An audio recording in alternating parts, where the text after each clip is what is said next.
प्रेमानंद जी महाराज ने कहा, आजकल बच्चों और बच्चियों की चरित्र पवित्र नहीं है, बिल्कुल नहीं है। और कैसे होवे, क्यों कर होवे और किस आधार पर होवे? जब शिक्षा संस्कार बेहतर नहीं तो चरित्र बेहतर कैसे? मैं आप लोगों को जानकारी दे दूं, नया साल के दिन और अंतर्राष्ट्रीय निरोध दिवस 13 फरवरी के दिन और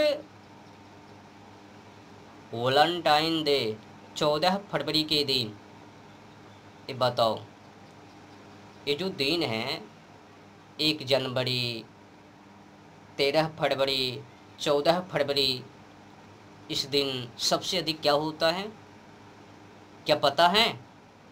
बेविचार। नया साल के दिन भारतीय जानकारी के मुताबिक खबर सामने आया है कि लाख से अधिक कॉन्डोम पैकेज की बिक्री नया साल के दिन रिकॉर्ड तोड़।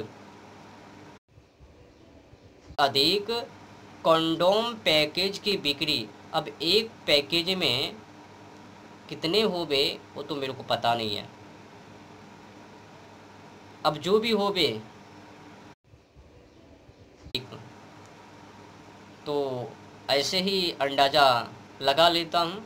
मान लो 3 करोड़, तो 3 करोड़ लोगों ने नया साल के दिन व्यभिचार किया, और उस व्यभिचार में केवल महिला लड़की नहीं, पुरुष और युवा भी शामिल है। ताली जब भी बजता है तो दोनों हाथ से, तो व्यभिचार में दोनों शामिल है। जितने की परसेंट महिलाओं की उतने ही परसेंट पुरुषों की, बस हिसाब किताब बराबर। तो समझने की विषय यह है, अब जो महिला भड़क रही है, बिगड़ रही है, और जो महिला ताबड़तोड़ इंटरव्यू दे रही है और लोगों को गलत सूचना दे रही है, उनसे निवेदन करता हूँ, जरा संभल के, कहीं भारतीय संस्कृति टूट ना जाए।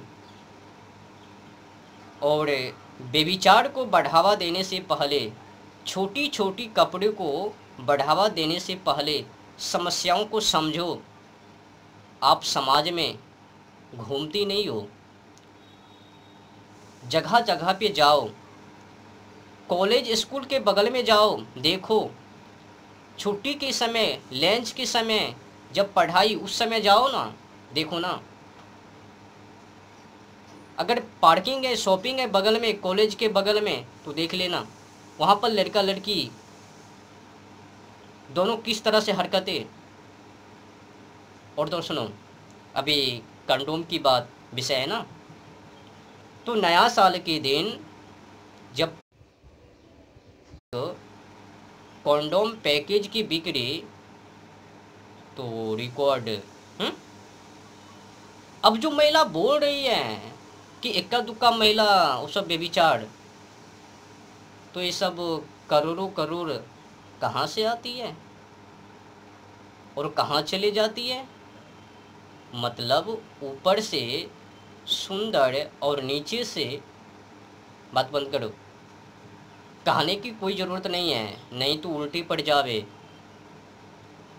ऊपर से दिखावा मत करो, चरित्र से भी दिखावा करो ना। गुण कर्म स्वभाव को तो भी पवित्र करो ना। अपने देश में जो भाई बहन का पवित्र रिश्ता है, मर्यादा है, नियम है, क्या आज के समय में है? और जो युवा पीढ़ी, महिला पुरुष कंडोम का इस्तेमाल, क्या वो मर्यादा का, वो नियमों का पालन कर रहे हैं?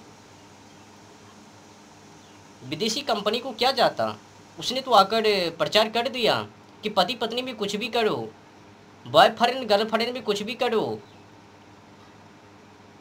वो यो में होटल में जाकर कुछ भी करो, पर निरोध का इस्तेमाल ज़रूर करो। और उन्हीं के अनुयायी प्रचारक डॉक्टर ये भी कहता है सही जीवन के लिए, बीमारी से बचने के लिए इस्तेमाल कर लो भाई। अरे भाई, बीमारी से बचने के लिए आखिर अपने वीर्य को क्षति ही क्यों पहुंचावे? कुल मिलाकर संबंध ही क्यों बनावे? उससे दूर क्यों नहीं? आत्मशक्ति को कमजोर क्यों?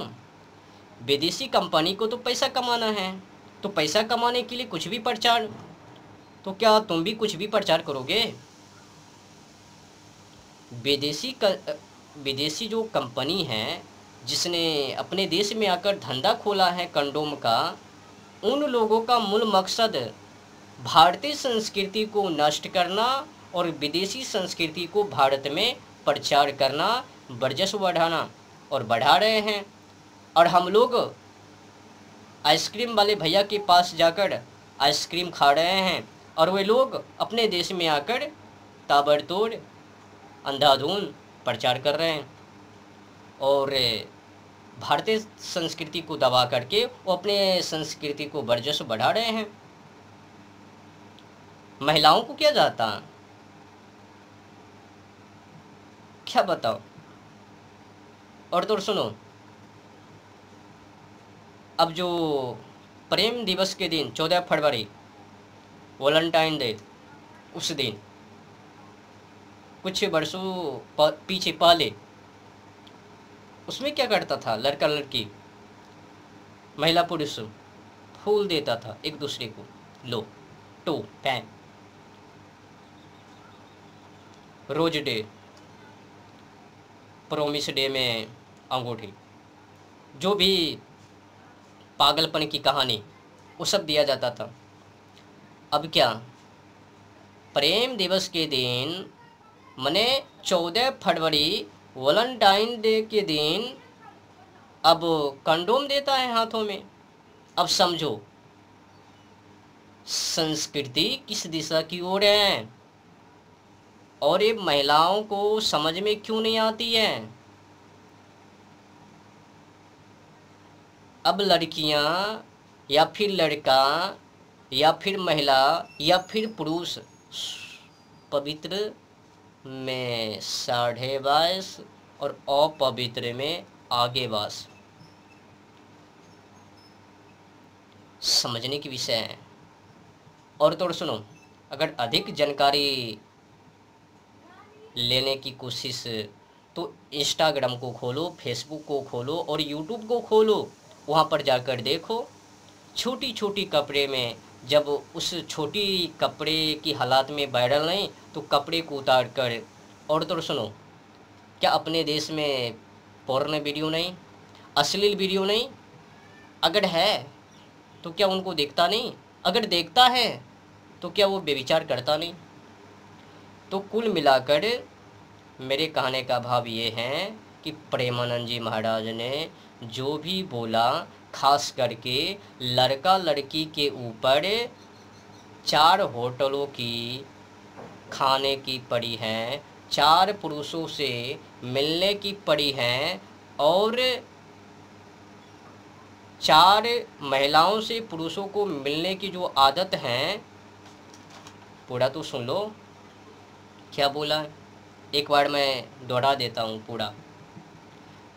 तो प्रेमानंद जी महाराज ने कहा कि आजकल बच्चों और बच्चियों की चरित्र पवित्र नहीं है। बच्चे चरित्र कैसे आएंगे? जरा देखो तो सही, हमारी माता एवं बहन की रहन सहन, एक लड़के से ब्रेकअप तो दूसरे से व्यवहार, फिर दूसरे से ब्रेकअप तो तीसरे से व्यवहार, फिर तीसरे से ब्रेकअप तो चौथे से व्यवहार, और व्यवहार चरित्र में परिवर्तित हो रहा है। तो कैसे शुद्ध होगा?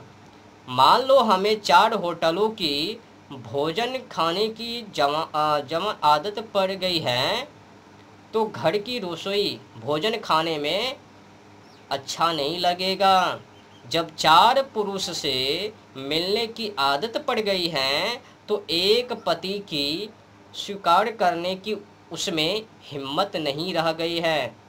ऐसे ही जब 4 लड़कियों से व्यभिचार करता है तो तो अपने पत्नी से संतुष्ट नहीं रहेगा।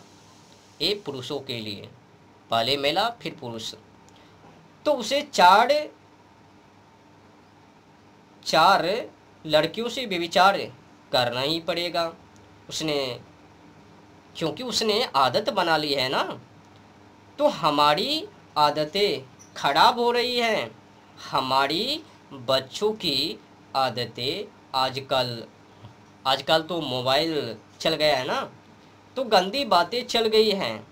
अब आजकल बहू मिलना या पति मिलना बड़ा मुश्किल है। प्रेमानंद जी की बातें 100% सही है, 100% यहाँ तक।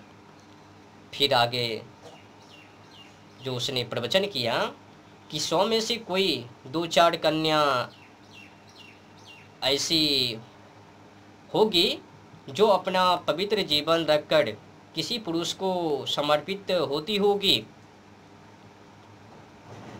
कैसे वो सच्ची बहू बनेगी जो 4 लड़कों से मिल चुकी हैं और 4 लड़कों से तो दोनों को, अब जो लड़की है 4 पुरुष से, अब जो लड़का है 4 लड़की से, तो दोनों सच्चा पति कैसे, पति पत्नी कैसे? तो कहानी तो दोनों के ऊपर है ना भाई। तो महिला केवल क्यों आंदोलन कर रही है, खिलाफत कर रही है, करखा लगा रही है, चूना लगा रही है, पुतला दहन कर रही है? जब लड़का को परेशानी नहीं, दिक्कत नहीं, तो महिला को क्यों? टिप्पणी तो दोनों के ऊपर है, पर भड़कने की आदत केवल महिला को समझ में खोटी है। आज की समय में प्रेमानंद जी महाराज ने तो 100 में 2-4 निकाल भी दिया, पर खुलकर तो नहीं बोला ना। खुलकर सुनने के लिए चाहते हो ना, तो मैंने अगले वीडियो 24-25 मिनट का बना दिया, जाके सुन लेना। मैंने खोलकर उसमें प्रवचन किया है। और हाँ, मैं कोई साधु संत नहीं, राष्ट्रवादी हूँ, सब पर ध्यान है। और जो महिला कह रही है कि साधु संतों को बोलने की कोई आज्ञा नहीं, अधिकार नहीं कि महिला के ऊपर पुरुष बोलवे, शोभा नहीं है साधु संतों के मुखबानी से ऐसे ऐसे प्रवचन। क्या उसमें अश्लील है? क्या सत्य को बताना, लोगों को जानकारी देना हानिकारक है? अगर तुम लोगों के हिसाब से प्रवचन ना करबे, अश्लील पर चर्चा ना करबे, तो अपने देश के अंदर और भूचाल आ जावे, रेप के मामले में और आसमान चूम लेवे। जब लोग टिप्पणी कर रहे हैं तो ये हालत हैं, जब टिप्पणी करना बंद कर देवे तो बेविचार कहाँ जावे? क्या आसमान को चूमवे या ना? अभी तो ये देख लो ना, हजारों हजार प्रतिदिन कंटिन्यू रेप के मामले, जब टिप्पणी करना बंद कर देवे तो ये मामले कहाँ जावे, कहाँ से कहाँ जावे? बेविचार तो और ही बढ़ जावे। याद रखना, सत्य पुरुषों का कर्तव्य है, फर्ज है, दायित्व है कि सत्य बोले और समाज में जो हो रहा है खुल्लम खुल्ली बोले। छुपाने की कोई ज़रूरत नहीं है, बुराई को छुपाना महापाप है। जो सत्य हैं उनको सामने रखो, भले ही वो अश्लील क्यों ना हो। अगर उनको छुपाने की कोशिश, तो वो कृत्य और आगे बढ़ जावे और व्यभिचार बढ़ जावे। तो व्यभिचार को रोकने के लिए सत्य तो बोलना ही पड़ेगा। जो समाज में हो रहा है उस पर तो टिप्पणी करना ही पड़ेगा। अगर नहीं किया तो व्यभिचार आसमान को चूम लेवे, और जिस तरह से विदेशों में कल्चर, वही कल्चर, उसी तरह से कल्चर अपने देशों में देखने को मिलवे। ऐसे तो 80% घुसपैठी अपने देश में